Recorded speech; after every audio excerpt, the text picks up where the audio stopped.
Hello bachcho, let's read the question. The question says that vector A has components ax is equals to 2, ay is equals to 3 and vector B has components bx equals to 4 and by is equals to 5. Then match the columns.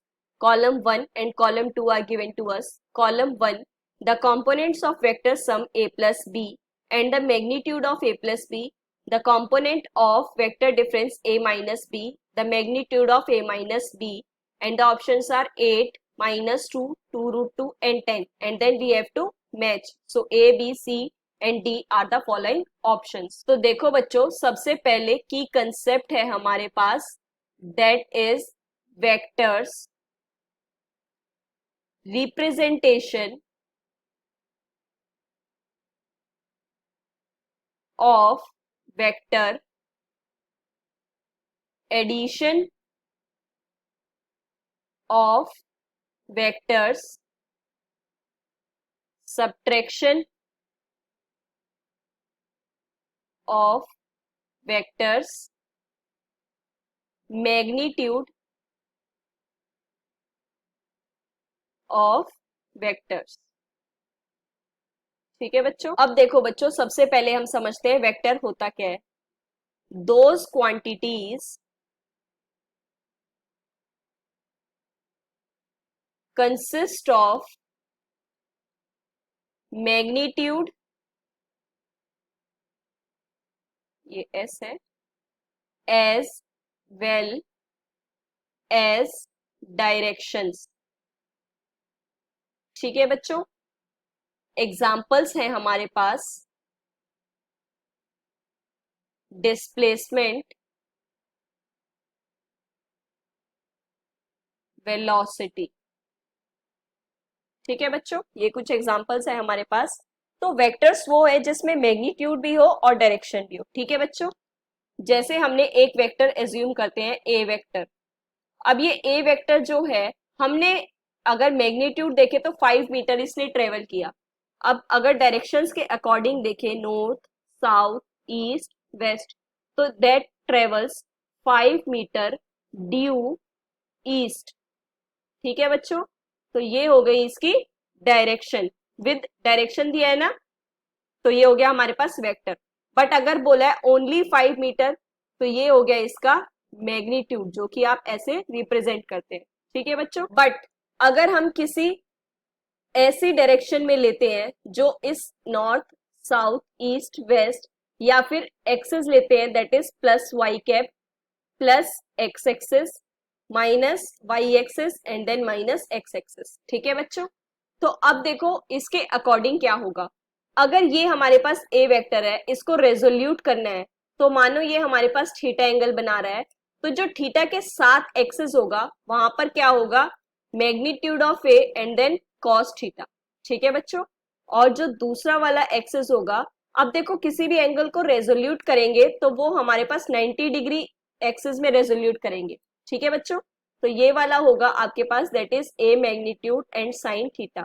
अब देखो sine theta कैसे, अगर ये theta है तो ये वाला कितना बचा आपके पास, 90 minus theta, and that cos 90 minus theta आपके पास ऑलरेडी साइन थीटा में चेंज हो जाएगा। ठीक है बच्चों। तो ये तो है इसकी रिप्रेजेंटेशन। अब ये तो हमने ग्राफ के अकॉर्डिंगली बताया है, बट अगर हमें ए वेक्टर को दिखाना है तो वो कैसे लिखेंगे, ए x I cap plus A Y J cap, या फिर आई कैप और जे कैप जो है ये यूनिट वेक्टर्स होते हैं। ठीक है। आई जो होता है वो एक्स एक्सिस के अलोंग यूनिट वेक्टर होता है, जे कैप जो होता है वो वाई एक्सिस के अलोंग होता है, एंड देन जो के कैप होता है वो जेड एक्सिस के अलोंग होता है। ठीक है बच्चों। बट ऐसे भी लिख सकते हो ए x x cap plus A Y Y cap. ठीक है बच्चों। मतलब कि ए एक्स वाला टर्म जो एक्स कैप के अलोंग है, तो ऐसे ताकि बच्चों कंफ्यूजन ना हो, ये है इसकी हमारे पास रिप्रेजेंटेशन। ठीक है। अब देखो बच्चों, हमें ए वेक्टर गिवन है, दैट इज ए एक्स आपके पास क्या है, 2 एक्स कैप के अलोंग, और वाई वाला 3 दैट इज वाई कैप के अलोंग। सिमिलरली बी को हम लिख लेंगे, that is 4 X cap plus 5 Y cap. ठीक है बच्चों। अब देखो अगर हमें ए प्लस बी करना है तो हम क्या करते हैं, जो आपका एक्स कैप में है अलोंग एडिशन, यही होगा कंपोनेंट्स में। और जो वाई कैप के अलोंग है यही इसके इसमें होंगे। ठीक है बच्चों, सिर्फ एक्स का एक्स में होगा, वाई का वाई में होगा। ठीक है, तो ये आएगा आपके पास 6x cap plus 8j cap. ठीक है बच्चों, अब देखो अगर हमें निकालना है मैग्नीट्यूड, तो ए वेक्टर का मैग्नीट्यूड हम कैसे रिप्रेजेंट करते हैं, that is under root A X square plus A Y square plus A Z square. अब यहाँ पे तो z वाली टर्म नहीं है, तो सिर्फ X square plus Y square होगा। तो ये कितना होगा, मैग्नीट्यूड अगर हम बात करें तो 6 square plus 8 square, that will be under root 36 plus 64। तो कितना हो जाएगा ये 10 यूनिट्स, है ना बच्चों। 100 आएगा और उसका हम स्क्वायर रूट करेंगे तो 10 आ जाएगा। और अब a माइनस बी, अब देखो सब्ट्रैक्शन क्या होता है, ये आपके पास a वेक्टर है, ये आपके पास b वेक्टर है, और इनका जो एडिशन होगा वो कुछ c वेक्टर इस फॉर्म में होगा। लेकिन अगर हमने सेम मैग्नीट्यूड अपोजिट डायरेक्शन में ले लिया तो ये क्या बन जाएगा आपका माइनस बी वेक्टर, है ना बच्चों। तो इन दोनों का एडिशन जो होगा वो होगा आपके पास c, that is but along negative direction होगा, तो ये भी आपका माइनस सी कुछ फॉर्म में आ जाएगा। ठीक है बच्चों, बट जनरली अगर इसको हम a माइनस बी लिखेंगे तो वो ऐड होके c की कंपोनेंट में ही आएगा, बट डायरेक्शन डिफरेंट होगी। ओके बच्चों, सो अब देखो इसके लिए अप्लाई करते हैं। अगेन x में ही आपका माइनस होगा a वाला टर्म माइनस b वाली term, and then y cap a वाली टर्म माइनस b वाली टर्म।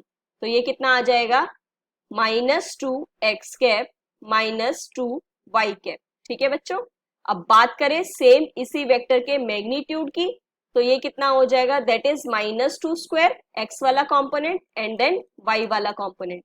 तो ये कितना बन जाएगा 4 + 4 एंड दैट इज 8। तो ये कितना बन जाएगा 2√2 यूनिट्स। ठीक है बच्चों, सो अब देखो बच्चों अगर ऑप्शंस के अकॉर्डिंग चले तो a प्लस बी का मैग्नीट्यूड आपके पास कितना आ रहा है, दैट इज 10 यूनिट्स। ठीक है बच्चों, that matches b with 4 and that magnitude of a minus b that is 2√2 units, so that is d matches 3। और अगर हम इसके कंपोनेंट्स की बात करें तो देखो कंपोनेंट्स आपके पास कितना है, ऑप्शंस के अकॉर्डिंग देखें तो 8 वाला आपके पास है और -2 वाला है, और -2 वाला हमारा इसमें आ रहा है, राइट।